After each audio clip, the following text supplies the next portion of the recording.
Hello friends, 26th episode of easy English tutorial में आपका स्वागत है। मैं हूं डॉक्टर एन के सिन्हा। मित्रों, यदि अभी तक आपने हमारे चैनल इजी इंग्लिश ट्यूटोरियल को सब्सक्राइब नहीं किया है तो काइंडली इसे तुरंत सब्सक्राइब कर लें, लाइक करना ना भूलें, शेयर भी करें और अपने बहुमूल्य कमेंट से मुझे अवगत कराएं। इस एपिसोड में हम लोग प्रेजेंट इम्परफेक्ट टेंस के इंट्रोगेटिव और नेगेटिव इंट्रोगेटिव सेंटेंस के बारे में जानकारी प्राप्त करेंगे। दोस्तों, पिछले एपिसोड में हम लोग प्रेजेंट इम्परफेक्ट टेंस के सिंपल सेंटेंस और नेगेटिव सेंटेंस के बारे में पढ़ चुके हैं। यदि आप इसे फिर से देखना चाहते हैं तो इजी इंग्लिश ट्यूटोरियल के 25th एपिसोड को एक बार फिर देख लें। आइए आगे बढ़ते हैं। तो फ्रेंड्स, इन वाक्यों को देखें। जैसा कि आपको पहले बताया जा चुका है कि प्रेजेंट इम्परफेक्ट टेंस के हिंदी वाक्य के अंत में रहा है, रही है, रहे हैं और रहा हूं रहता है।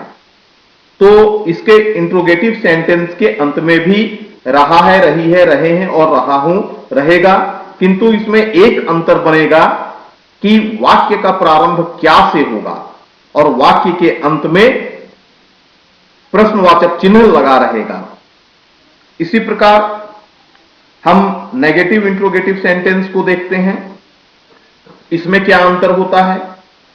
इसमें भी वाक्य का प्रारंभ क्या से होता है और वाक्य के अंत में रहा है, रही है, रहे हैं, रहा हूं लगा रहता है, किंतु वाक्य के बीच में नहीं रहता है, जिस कारण यह नकारात्मक प्रश्न बन जाता है और हम लोग इसे नेगेटिव इंट्रोगेटिव सेंटेंस कहते हैं। तो आपको ध्यान देना है कि इंट्रोगेटिव सेंटेंस का प्रारंभ क्या से होगा और अंत में रहा है के बाद प्रश्नवाचक चिन्ह लगा रहेगा। आप इन वाक्यों में इन्हें देख रहे हैं कि सभी वाक्य का प्रारंभ क्या से हो रहा है, अंत में रहा है के साथ क्वेश्चन साइन यानी प्रश्नवाचक चिन्ह लगा है। इसी प्रकार आप नीचे के नेगेटिव इंट्रोगेटिव सेंटेंस को देखिए। इसमें भी वाक्य का प्रारंभ क्या से हो रहा है, किंतु इसके बीच में नहीं है और अंत में रहा है के साथ प्रश्नवाचक चिन्ह लगा है। तो आपको सिंपली ध्यान यही देना है कि इंट्रोगेटिव सेंटेंस में वाक्य का प्रारंभ क्या से होगा और अंत में रहा है के साथ प्रश्नवाचक चिन्ह लगा रहेगा, और नेगेटिव इंट्रोगेटिव सेंटेंस में वाक्य का प्रारंभ क्या से होगा और वाक्य के बीच में नहीं रहेगा और वाक्य का अंत रहा है, रही है, रहे हैं के साथ प्रश्नवाचक चिन्ह जुड़कर होगा। तो फ्रेंड्स, आप इसे पहचानना सीख चुके हैं। आइए अब हम आगे बढ़ें और देखें कि ऐसे वाक्यों का अंग्रेजी में अनुवाद कैसे किया जाता है। सबसे पहले आप इन सब्जेक्ट्स को देखें। जैसे कि मैं आपको बता चुका हूं, अंग्रेजी में केवल 9 सब्जेक्ट होते हैं। I, we, you, they plural number, he, she, it और सिंगुलर नंबर। तो वाक्य का प्रारंभ यदि आई से हो तो इंट्रोगेटिव सेंटेंस का अनुवाद करने के लिए इसके पहले हम एम लगा देते हैं और आई के बाद V4 plus object plus question sign लगाते हैं। इसी प्रकार यदि हिंदी वाक्य का सब्जेक्ट वी, यू, दे और प्लूरल नंबर हो तो इसके पहले हम आर लगा देते हैं और इन सब्जेक्ट्स के बाद हम V4 plus object plus question sign लगाते हैं। इसी तरीके से यदि वाक्य का सब्जेक्ट ही, सी, इट और सिंगुलर नंबर हो तो इसके पहले हम इज लगाते हैं और इन सब्जेक्ट्स के बाद V4 plus object plus question sign का उपयोग करते हैं। तो फ्रेंड्स, हम जान चुके हैं किन सब्जेक्ट्स के साथ किन एक्जुलरी वर्ब का प्रयोग करना है।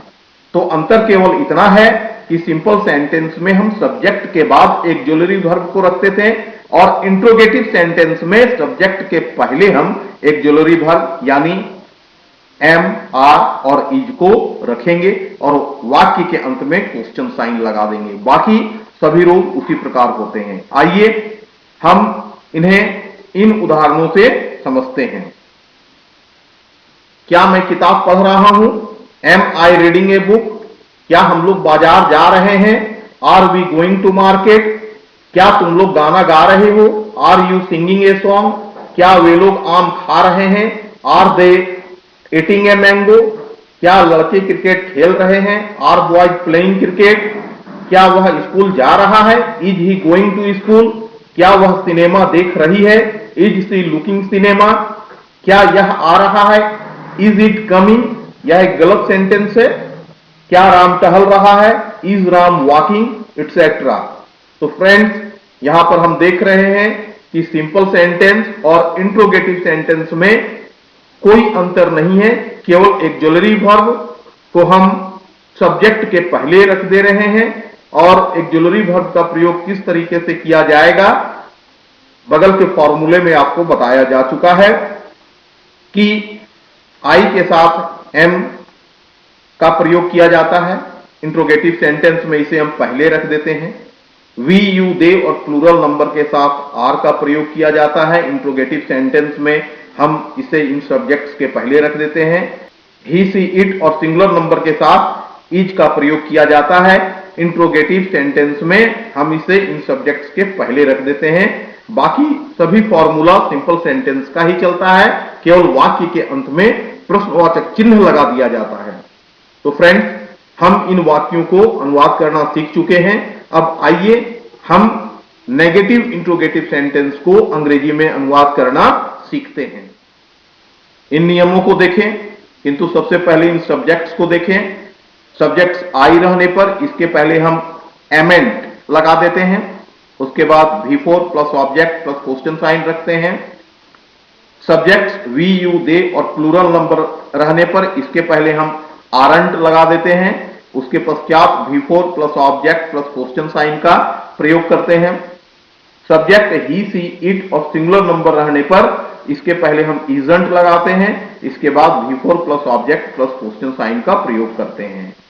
तो यहां पर भी सब्जेक्ट्स के पहले एम, आर और इज का प्रयोग हो रहा है, लेकिन ये नेगेटिव एक्जुलरी बन गए हैं। Am not, are not, is not, जिसे संक्षिप्त रूप में हम लोग एमेंट, आरंट, इजंट कहते हैं। तो आइए इन्हें हम कुछ उदाहरणों से समझने का प्रयास करते हैं।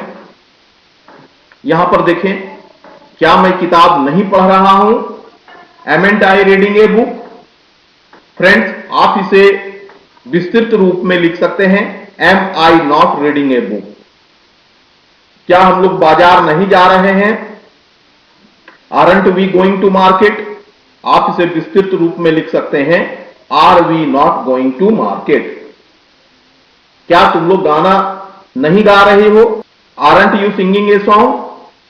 आप इसे लिख सकते हैं, are you not singing a song? क्या वे लोग आम नहीं खा रहे हैं? Aren't they eating a mango? आप इसे लिख सकते हैं, are they not eating a mango? क्या लड़के क्रिकेट नहीं खेल रहे हैं? Aren't boys playing cricket? और you can say, are boys not playing cricket? क्या वह स्कूल नहीं जा रहा है? Isn't he going to school? आप इसे लिख सकते हैं, is he not going to school? क्या वह सिनेमा नहीं देख रही है? Isn't she looking cinema? आप इसे लिख सकते हैं, is she not looking cinema? क्या यह नहीं आ रहा है? Isn't it coming? आप इसे लिख सकते हैं, इज इट नॉट कमिंग? क्या राम नहीं टहल रहा है? Isn't Ram walking? आप इसे लिख सकते हैं, is Ram not walking? Friends, यहां पर जो है संक्षिप्त रूप का प्रयोग करना एमेंट, आरंट, इजंट सुविधाजनक होता है, क्योंकि जब हम इसे अलग अलग करके विस्तृत रूप में लिखते हैं तो पहले एक्जुलरी आता है यानी एम, आर, इज, उसके बाद फिर सब्जेक्ट रखते हैं यानी I, we, you, they plural number, he, she, it singular number, और इसके बाद फिर हम नॉट लगाते हैं, फिर V4 ऑब्जेक्ट और क्वेश्चन साइन का प्रयोग करते हैं। ये थोड़ा सा कॉम्प्लिकेटेड हो जाता है, जिस कारण एब्रिविएटेड फॉर्म का प्रयोग करना यानी कि एमेंट, आरंट, इजंट का प्रयोग करना ज्यादा सुविधाजनक होता है। आशा करता हूं आप इसे समझ गए होंगे। आप इस तरह के ढेर सारे वाक्यों की प्रैक्टिस करते रहें। इजी इंग्लिश ट्यूटोरियल का यह भाग यदि आपको पसंद आया हो मित्रों, तो आप इसे सब्सक्राइब करना ना भूलें, शेयर भी करें, लाइक के बटन पर क्लिक करें, अपने बहुमूल्य कमेंट से भी मुझे अवगत कराएं। Thank you once again.